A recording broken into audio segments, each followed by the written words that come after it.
They whispered when she smiled too brightly. They stared when she walked hand in hand with a man young enough to be her son, and when she said the unthinkable, that she was expecting a child at 63. The whispers turned to headlines. But this isn't the story of a woman losing her mind. This is the story of a woman finally finding it. Her name is Gabriella Romano. Make sure to watch this video to the very end, cause this story is one of a kind. If this story moves you, give the video a like. And if you're new to the channel, don't forget to subscribe and hit the bell icon so you will never miss an upload. Now, let's dive into the story. A retired professor, a widow, a woman the world had already written off. And the young man, Julian White, a 26-year-old British poet with a broken compass and a soft heart. What began in a cafe in Florence would unravel decades of secrets, redefine family, and challenge everything we think we know about love, legacy, and second chances. Because sometimes the most unbelievable story is true. Florence was humming with spring. The air carried the scent of espresso, Old Stone, and wisteria in bloom. In a tucked-away piazza far from the tour groups and selfie sticks, sat a woman whose life had been quiet for far too long. Gabriella Romano, 63, sat alone at a wrought iron table, a book in one hand, coffee in the other. Her silver-streaked curls framed a face marked not just by time, but by wisdom. To a passing stranger, she might have seemed like someone's elegant grandmother. But across from her sat Julian White, 26, British, blonde curls too wild for formality, a second-hand canvas journal resting on his lap. To the rest of the world, they were mismatched. But in their little corner of Florence, they were a constellation that finally aligned. They had met by accident. Or perhaps not. Julian had spilled his cappuccino near her table. She had offered a napkin. He'd noticed the poetry book in her hand. "Dante?" he'd asked. She looked up, in Italian. From that moment, words flowed. Conversations spanned hours. From Petrarch to Stardust. From grief to philosophy. From war to wandering hearts. Julian was a poet, but not yet a man. He had been traveling Europe, trying to outright the ache of an absent father and a love that left bruises. Gabriella? She had buried her husband 8 years ago and buried her own dreams even earlier. But Julian looked at her like she still had poems left inside. And Gabriella, for the first time in decades, let herself wonder, what if I'm not done yet? Florence is an old city. It watches, remembers, and it began to murmur. Julian had been staying at Gabriella's apartment in Oltrarno, a cozy, ivy-wrapped flat above an antique bookstore. There were stacks of old books everywhere, handwritten notes in the margins, and a lingering smell of sandalwood and ink. She called it organized chaos. He called it home. One rainy afternoon, while Gabriella was out at the market, Julian wandered into her study. He wasn't snooping, just curious. He loved the way her world smelled like memory. On the bottom shelf, beneath dusty encyclopedias and faded lecture notes, he found a worn leather journal. It looked older than him. He hesitated, then opened it. The pages were filled with poems, not the kind you find in anthologies. These were raw, untamed, written in ink that had blurred the edges from years of being read and reread. They all began the same way. To Alessio, the name appeared again and again, sometimes in longing, sometimes in anger, always in love. Julian sat down, heart pounding. When Gabriella returned, he was still holding the book. She didn't flinch, didn't shout. She simply sighed. "So you've met him," she said quietly. Julian looked up. "Who's Alessio?" She sat across from him and stared at the journal. Her eyes, usually so sharp, suddenly looked far away. "I was 21, she began. "It wasn't love. It wasn't even choice. There was silence, a heavy one. "I was pregnant," she said finally, "and too afraid to keep him. My family insisted. It was a closed adoption." Julian listened, heart aching. "I never looked for him," she whispered. "I didn't know how. I didn't think I deserved to. He reached out." She didn't move away. "But I never forgot," she added. "Never. Every year on his birthday, I wrote a poem to let him know, wherever he was, that someone was thinking of him." Julian turned to a random page. "Do you still?" he asked. "Not for a while," she said. "I thought the poems were enough. But lately, I've been wondering if it's too late to rewrite anything." There was something in her voice, an ache that clung to every word. Then she looked at him, eyes fierce now. "Julian, do you believe people can be reborn without dying?" He paused. "Only through love." She nodded. "Then maybe," she said softly, "maybe I still have time to be a mother, with love this time." In that moment, Julian understood something fundamental had shifted. Gabriella wasn't just thinking about her past anymore. She was thinking about her future. It started with a letter. The envelope was unmarked, plain, except for a Florence postmark and Gabriella's full name written in firm, deliberate handwriting. Gabriella opened it slowly. Julian watched from across the table, sensing the shift in her breath before a word had been spoken. Inside was a single page, neatly typed, formal. It began, "Dear Ms. Romano, I believe you may be my mother." The letter was signed, Marco D'Angelo. Julian blinked. "Alessio?" Gabriella shook her head. "No, his name must have been changed when he was adopted. This is him." She reread the letter. Her hands trembled, but her face remained unreadable. "He wants to meet," she whispered. Julian stood up. "Do you want that?" She didn't answer. Instead, she folded the letter and pressed it to her chest. "Yes," she said finally, "but I don't know if I deserve it." 3 days later, they met at a restaurant near the Arno. Marco D'Angelo arrived alone, tall, broad-shouldered, sharply dressed in a navy jacket and crisp white shirt. His features bore faint echoes of Gabriella's youth, the same sharp cheekbones, the same steady eyes.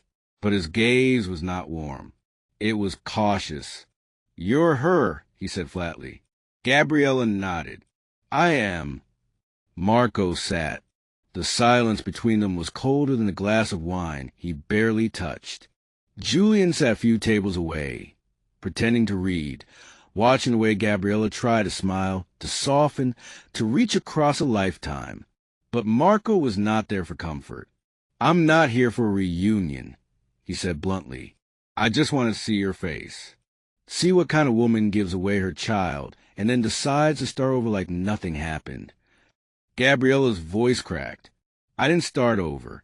I broke and stayed broken." But Marco wasn't moved. Then he saw Julian. "Is that him?" Gabriella turned. "Julian, he's younger than me," Marco snapped. "And you're with him?" She didn't deny it. Marco pushed his chair back. "You don't get to live a fairy tale after leaving me behind." Gabriella's eyes welled up. "I'm not trying to erase the past." "No," he said. "You're just trying to rewrite it." He walked away before she could say anything else. That night, Gabriella didn't sleep. Julian stayed by her side, but even his presence couldn't quiet the storm inside her. "He hates me," she whispered. "He doesn't understand you yet," Julian replied. She stared at the ceiling. "Maybe I don't understand myself either." Julian took her hand. "Then let's figure out together." It happened on a Tuesday. The morning was warm. The market was busy. Gabriella had gone out to buy fresh basil and tomatoes for dinner. Julian waited at home, writing. The windows were open, letting in the sound of the city. Bicycle bells, distant chatter, the faint music of a street violinist. Then the phone rang. It was a stranger's voice, a woman from the market. Gabriella had collapsed. Julian ran. By the time he reached her, she was already in an ambulance. Pale, eyes closed, her fingers curled like she was dreaming something terrible. At the hospital, the fluorescent lights hummed above sterile hallways. Julian sat on a cold plastic chair, alone, until footsteps echoed down the corridor. Marco, he had come. Whether out of duty or curiosity, Julian couldn't tell. They stood in silence. Two men, one angry, one scared, united only by the woman behind the curtain. Hours passed. Finally, a doctor emerged. "She's stable," he said. "No heart attack. But there's something you should know." Julian and Marco followed him to a small consultation room. The doctor sat, cleared his throat. "Gabriella has been undergoing a medical process," he said. "Not for herself, but for a surrogacy." Silence. Julian blinked. "Surrogacy?" Marco stood up. "You're saying she's pregnant?" "Not exactly. A surrogate is carrying the child. But Gabriella is the biological mother." It didn't compute. Not at first. Then it hit Julian like thunder. She had been preparing for this. Quietly. Secretly. Not a fantasy. Not a delusion. A plan. Later that night, in her hospital room, Gabriella looked at Julian with wide, tearful eyes. "I didn't tell you because I wanted to surprise you," she said. "I didn't know if you'd stay if you knew." Julian held her hand. "You should have told me," he whispered. She nodded. "I was scared. Scared that if you saw how badly I wanted this, you'd run. Or worse, stay out of pity." He didn't respond. He just kissed her forehead. Outside, Marco stood frozen. He'd heard it all. When Julian passed in the hall, he didn't speak. He just stared, stone-faced, storm-eyed, as the world he thought he understood shifted under his feet. Gabriella wasn't trying to replace him.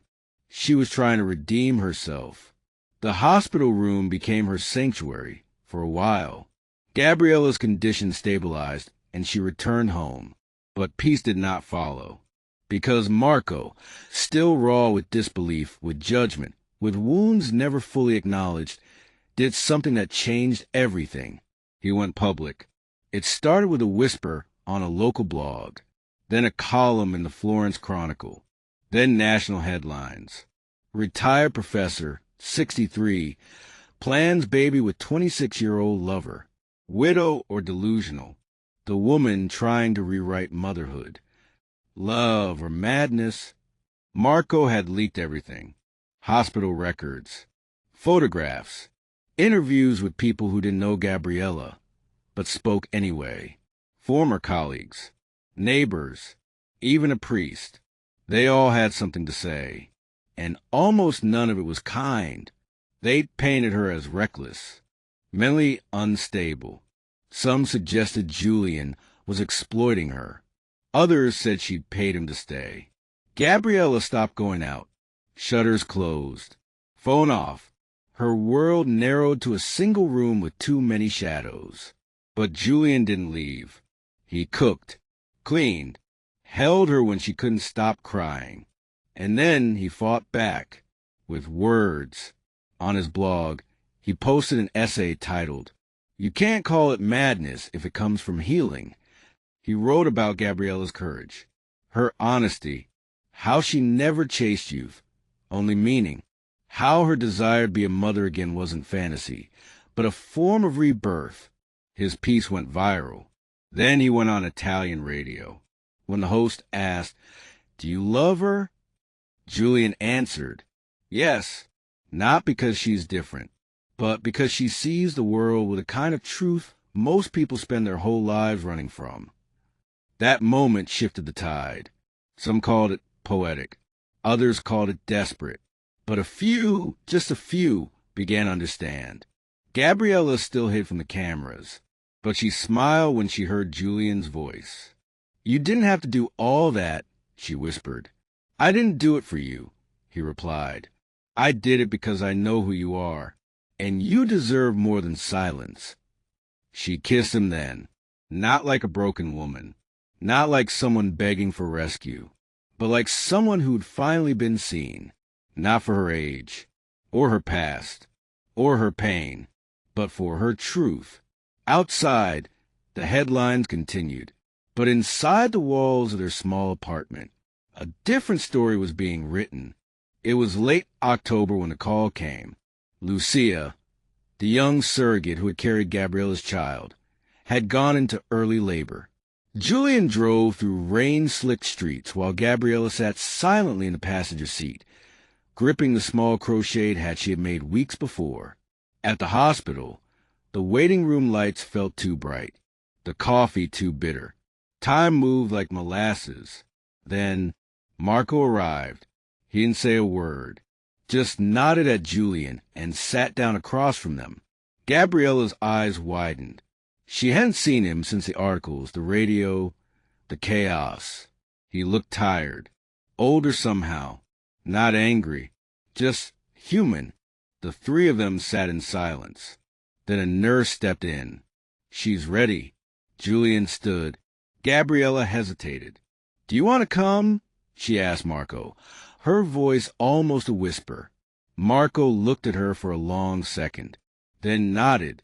They walked together, side by side.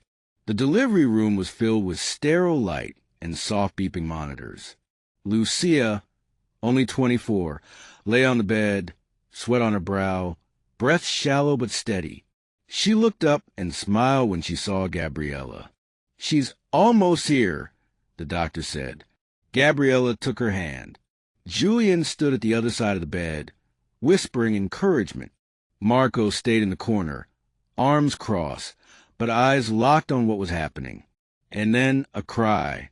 Sharp, new, alive. A girl, red-faced, full lunge, impossibly tiny. The doctor wrapped her gently and handed her to Gabriella. Gabriella's hands trembled. She looked down at the face she'd waited 6 decades to see. "Elena," she whispered. "Your name is Elena." Julian stood beside her, brushing a tear from her cheek. And in the silence that followed, another sound broke the air. Marco. He had begun to cry. Just quietly, he walked toward them, slowly, carefully, and when he looked at Elena, something shifted. "She looks like our mother," he said, voice cracking. Gabriella looked up at him, hopeful, cautious. "She has your eyes," Marco added. For the first time in over 4 decades, Gabriella touched her son's hand. "Thank you for being here," she said. He nodded. No forgiveness. Not yet, but maybe the beginning of it. Elena slept in her arms, unaware of the history collapsing around her, unaware that her arrival had just rewritten 3 lives. There were no magazine covers, no perfect family photos, just small mornings and quieter nights. Gabriella returned home with a newborn in her arms and Julian by her side. Marco helped carry the suitcase. He didn't stay, but he didn't disappear either. He came by once a week, brought groceries, sat awkwardly on the couch while Elena slept in her bassinet. Gabriella didn't push. She didn't demand apologies or rewrite the past. She simply made space for him, for grief, for whatever peace had come. One afternoon, as Julian held Elena on his chest, Gabriella watched him from across the room and said, "This house has never felt so full." Julian smiled. "It's because it has a heartbeat now." A month later, he proposed, not with fanfare or flash, just a ring placed inside a folded page of La Vita Nuova. Gabriella opened the book, saw the ring, and burst into tears. "You're sure?" she asked. "I've never been more," Julian said. She said yes. They married in a garden just outside Florence. A small ceremony. Lucia was there, with her own daughter now beside her. Marco stood off to the side, but he smiled. For once, the media stayed away. The world had moved on. The headlines had faded, the scandal passed. But in a sunlit garden, surrounded by olive trees and promises once thought impossible, a new story was being written. Not one made of perfection, but of persistence, of second chances, of impossible love turned quietly, undeniably real. Gabriella no longer cared what the world called her. Crazy, delusional, brave. She had Elena. She had Julian. She had a version of family that didn't follow the rules, but finally made her feel whole. In the hills just outside Florence, where the cicadas hum and the wind smells like rosemary and sun-warmed stone, a little girl named Elena plays in the garden. Her laughter is soft and high, like birdsong. She chases a butterfly near the rose bushes, her tiny feet leaving faint prints in the earth. Two adults sit nearby on a weathered bench, one gray-haired, with a paperback novel resting on her lap, one golden-haired, scribbling poetry in a leather notebook. They watch her in silence, each moment stretching wide like a second chance. They do not speak of the past, not anymore. They've already lived it and survived it. What they speak of now is tomorrow. Was it love? Obsession? Delusion? You decide. But to Gabriella Romano, none of those words ever really fit. It wasn't about defying age or proving anyone wrong. It was about finding something most people give up on long before they ever reach 63. Redemption, not in the form of forgiveness, but in the form of choosing love anyway, even after the world called her crazy. Even after she had every reason to stop believing, she believed again. And because of that, a family was rewritten. And a new story, one full of laughter, lavender, and second chances, began in the most unexpected. What do you think? Was Gabriella brave or reckless? Can love really defy age, regret, and history? Let us know in the comments. If this story surprised you, like this video. Subscribe for more unbelievable but true stories, reimagined. And remember, sometimes reality is stranger than fiction.